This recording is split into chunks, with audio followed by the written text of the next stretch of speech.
This program is rated PG. It contains themes and scenes which may not be suitable for very young audiences. Parental guidance is advised. Be advised that the views and opinions of the hosts and guests do not reflect those of the station.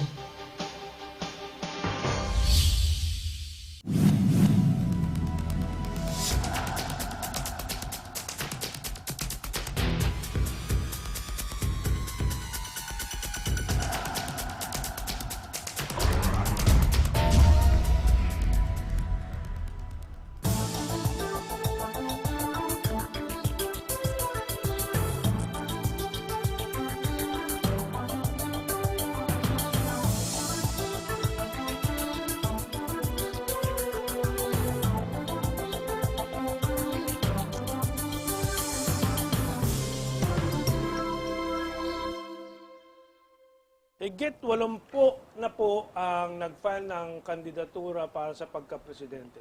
Ilan po dyan ang nakakaunawa nitong ating pag-uusapan itong araw na to, yung TransPacific Partnership.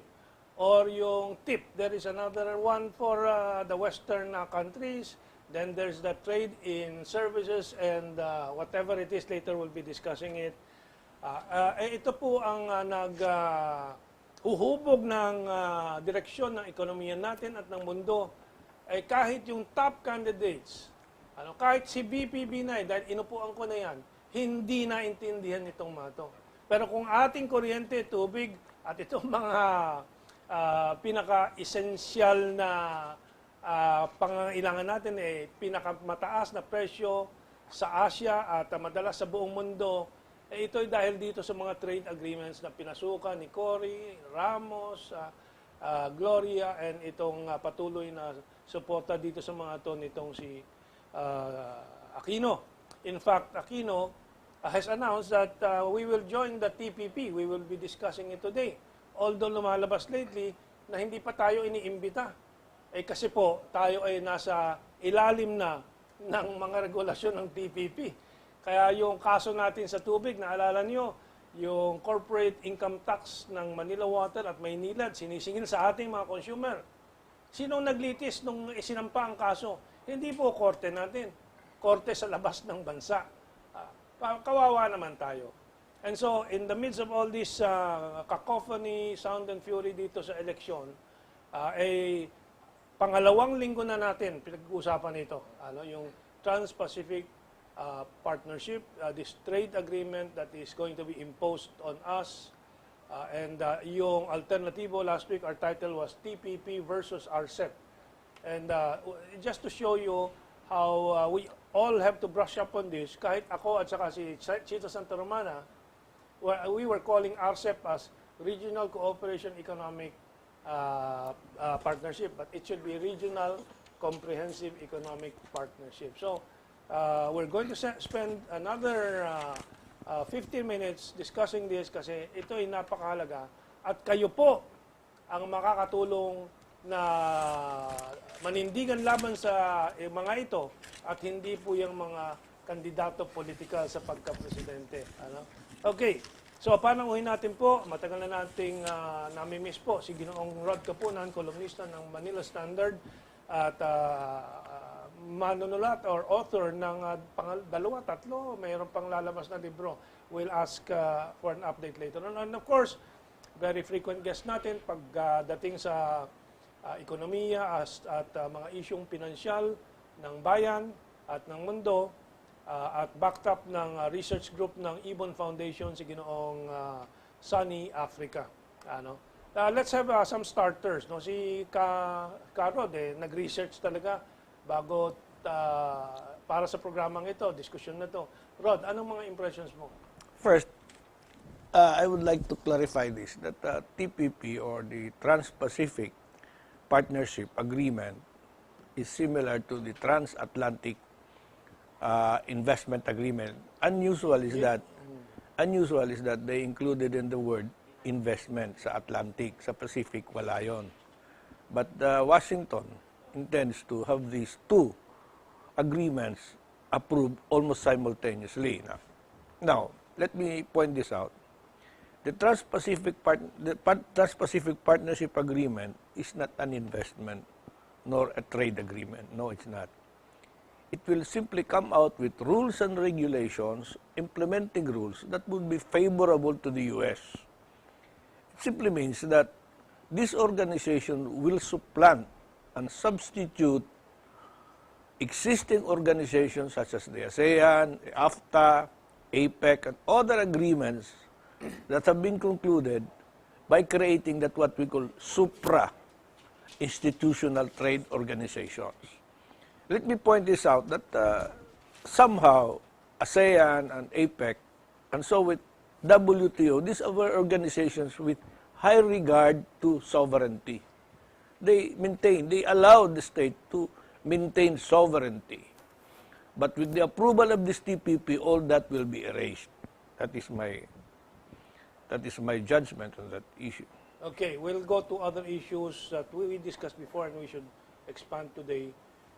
Yung investor-state dispute settlement system and so on and so forth. Maraming issue dyan, no?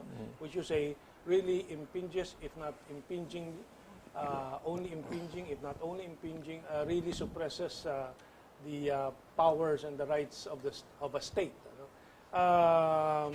Sunny, ano naman ang bibigyan mong diin dito sa diskusyon natin, pagpapaliwanag tungkol sa TPP?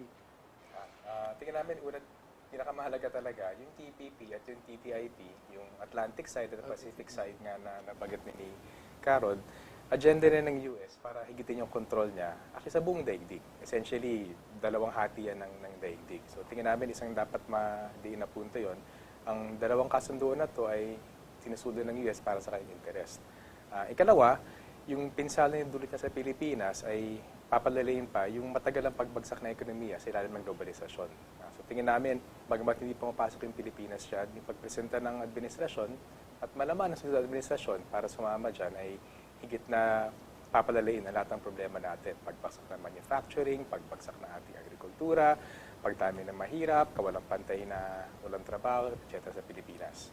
Ikatlong punto, actually bagamat hindi pa niimbita yung US ng Pilipinas dun sa pagpasok sa TPP, gumagalo na yung US sa ilalim ng Administrasyong Aquino na papasukin yung Pilipinas dyan.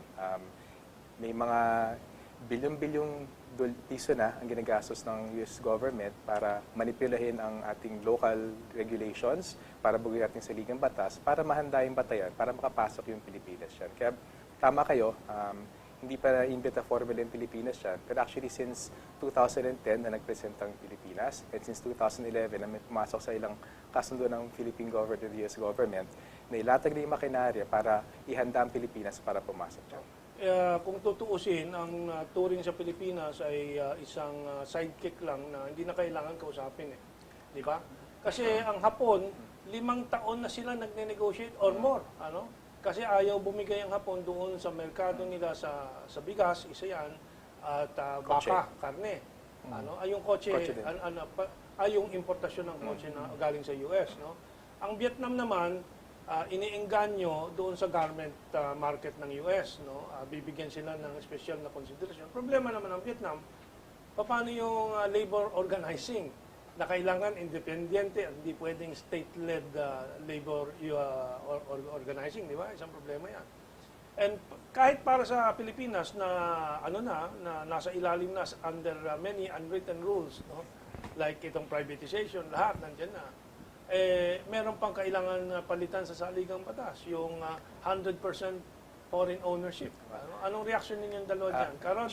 Short comment lang po. Sige, go ahead. Actually, kaya hindi inimbita yung Pilipinas kasi mahatak natin pababa yung agenda ng US.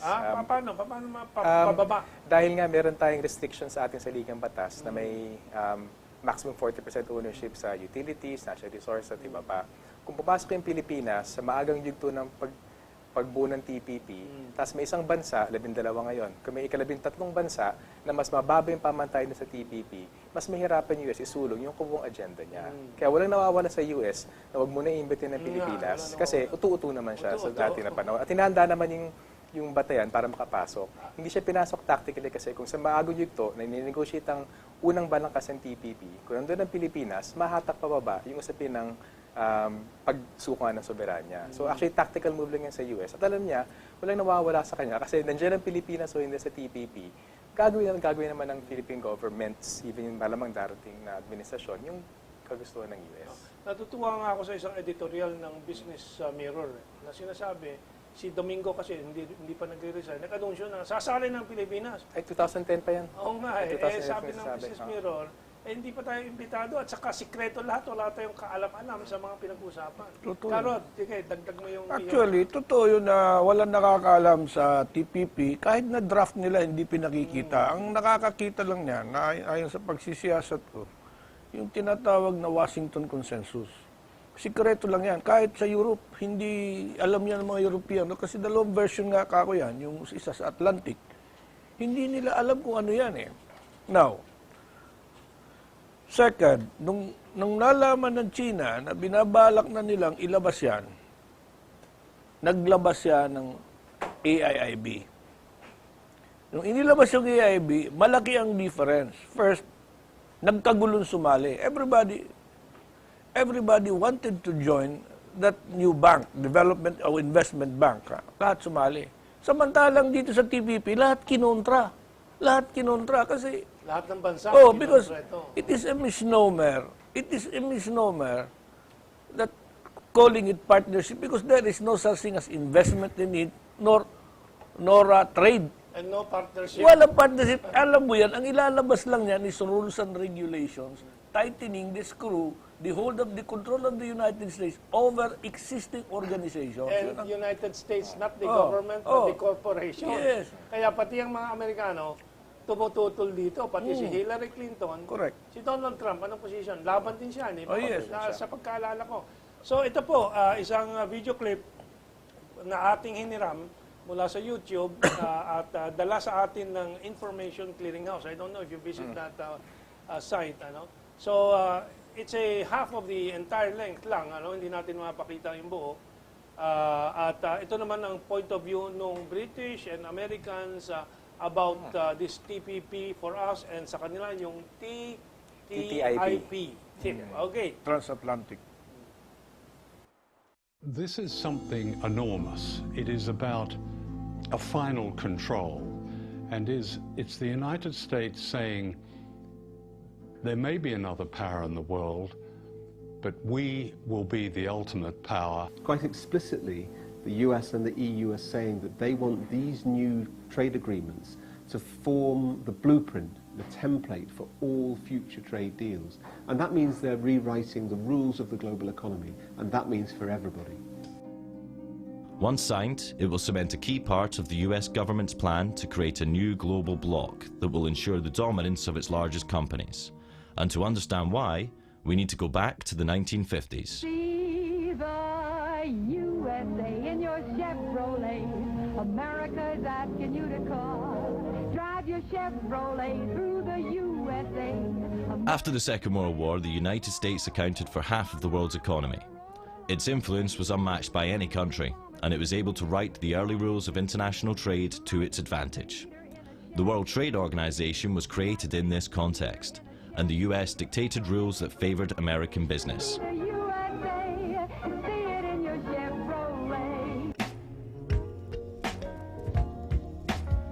But as economies like China and India joined the WTO, it became a more democratized arena, and the US found it harder to control its decision-making. At the WTO, at its Doha rounds, India spoke up and Brazil spoke up, and the US lost control. I think it's no use beating around the bush. This meeting has collapsed. The US felt it needed a new strategy to maintain its global dominance. So in the classical American style, they went big. To bypass the WTO, they're creating the biggest international agreements that the world has ever seen. They're called the three big T's: the Trans-Pacific Partnership, or TPP, the Transatlantic Trade and Investment Partnership, or TTIP, and the Trade in Services Agreement, or TISA. And they're all being negotiated in secret right now.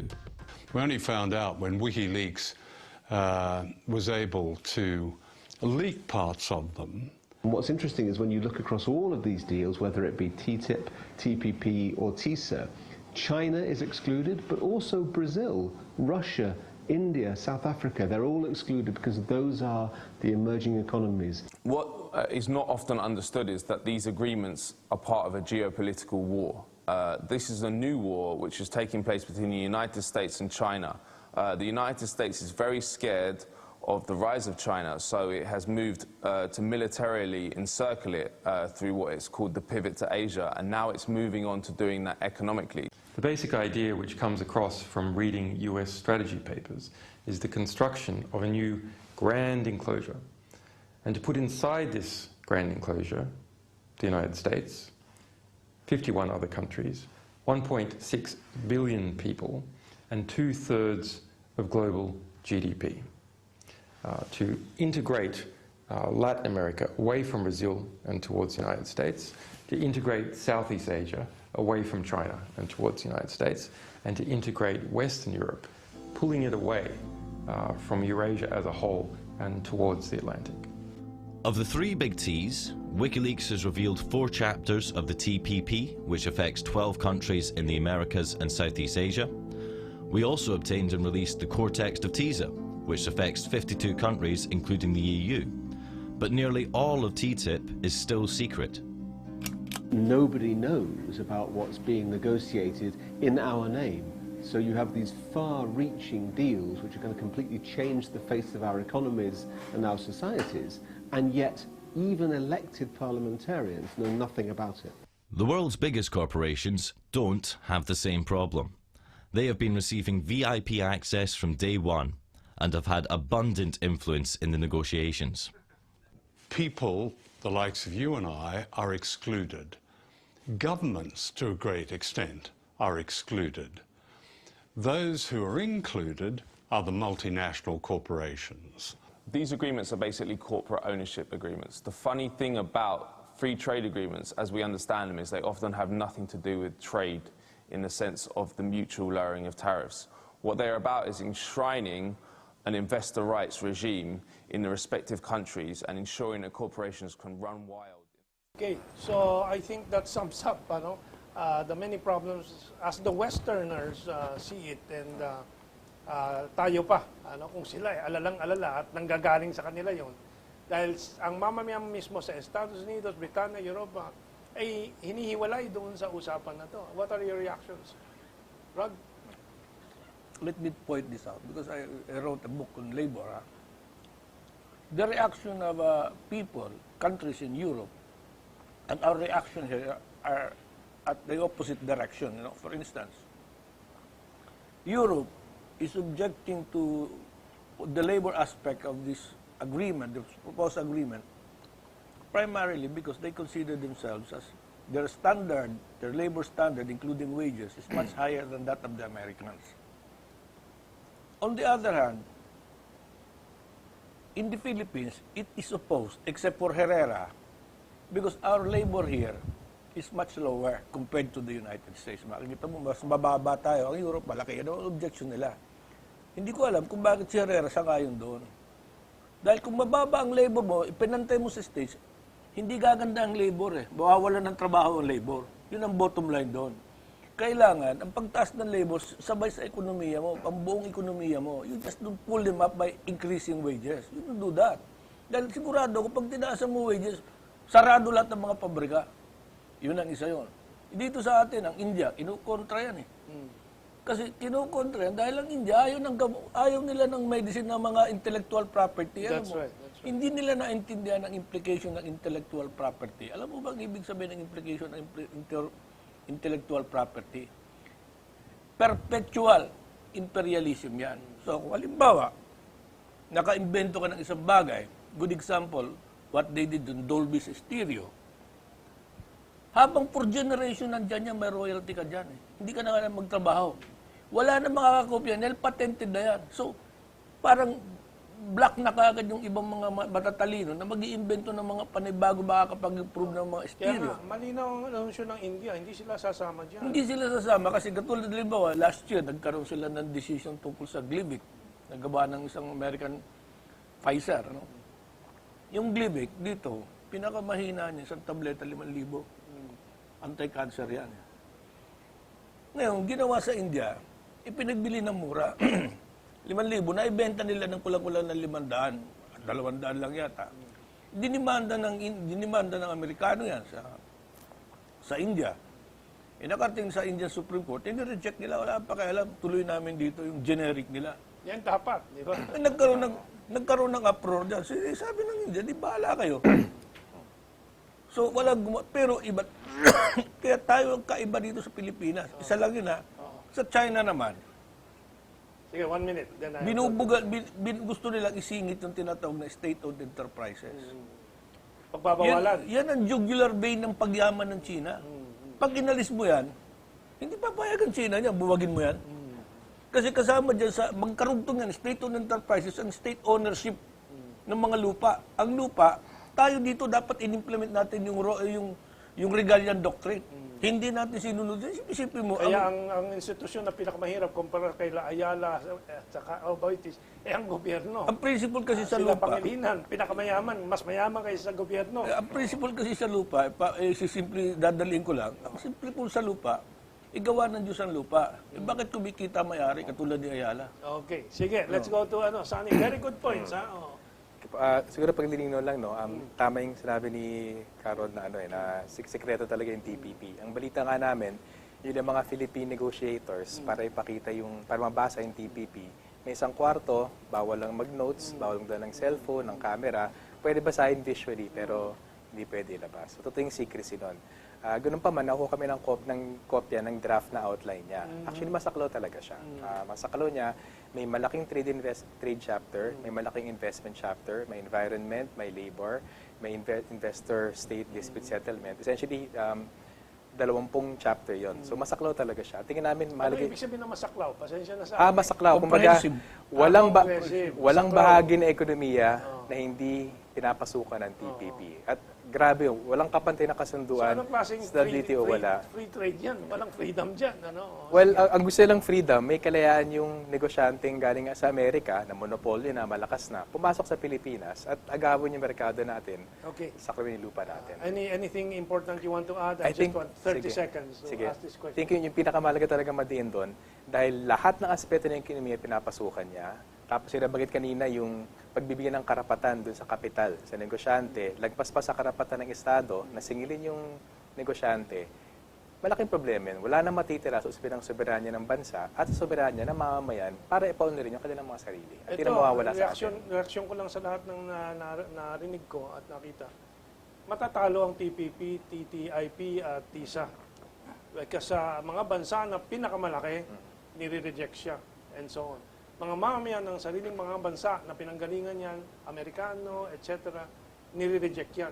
Paano sila mananalo? How will they impose this? Maybe we can discuss it in the second part, ano? And then, anong gagawin natin dito sa Pilipinas? Di ba? Nayurakan na tayo nitong free trade lang in principle. First chapter lang, 25 years of privatization, liberalization, deregulation. Hirap na tayo. Okay, we'll take this break and we'll come back for these answers.